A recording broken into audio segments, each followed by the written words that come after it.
Hai semua. Okey, hari ni Kak Zai nak bagi resepi tart nanas bunga. Okey, dia gebu-gebu tau. Gebu di luar, gebu di dalam. Dia macam tu lah. Okey, mula-mula korang guna, Kak Zai guna pelantar, margarin pelantar satu cawan. Margarin pelantar. So Kak Zai guna minyak sapi 2 sudu besar. Kak Zai gunakan gula 2 sudu besar dalam 3 sudu lah. Kalau nak manis, kalau letak 3 sudu. Lepas tu Kak Zai gunakan kuning telur sebiji dengan asin vanila 1 sudu kecil.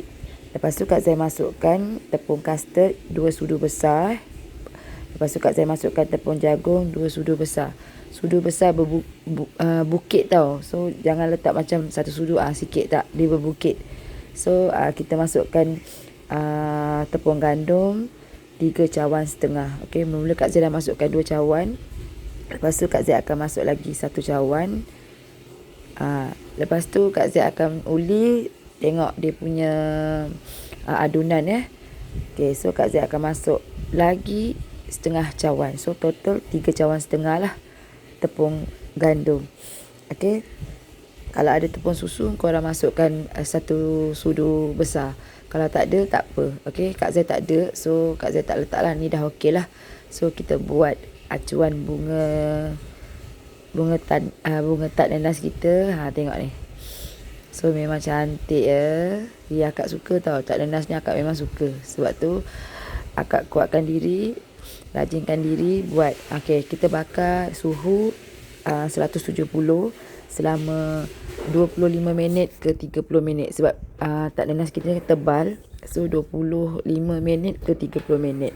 Akak guna tart nanas, blueberry tart nanas dengan jam blueberry Lepas tu akak gunakan jam strawberry. Sebab jam blueberry dengan jam nanas dah habis, akak gunakan jam strawberry. Kau tengok memang cantik, sedap. Bila korang makan, memang dia gebu di dalam, gebu di luar. Dia macam tu.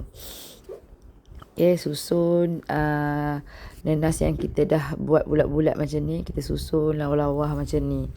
Okay, so bila nanas habis, akak gunalah strawberry jam. Tengok ni, lepas dah bakar dia macam tu. Ni belum bakar lagi. Ni dah bakar dah. Dia memang cantik tengok ni dah bakar dah. Dia memang macam ni lah.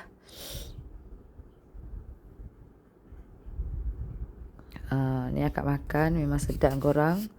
Gebu di luar, gebu di dalam. Memang sedap sangat. Siap.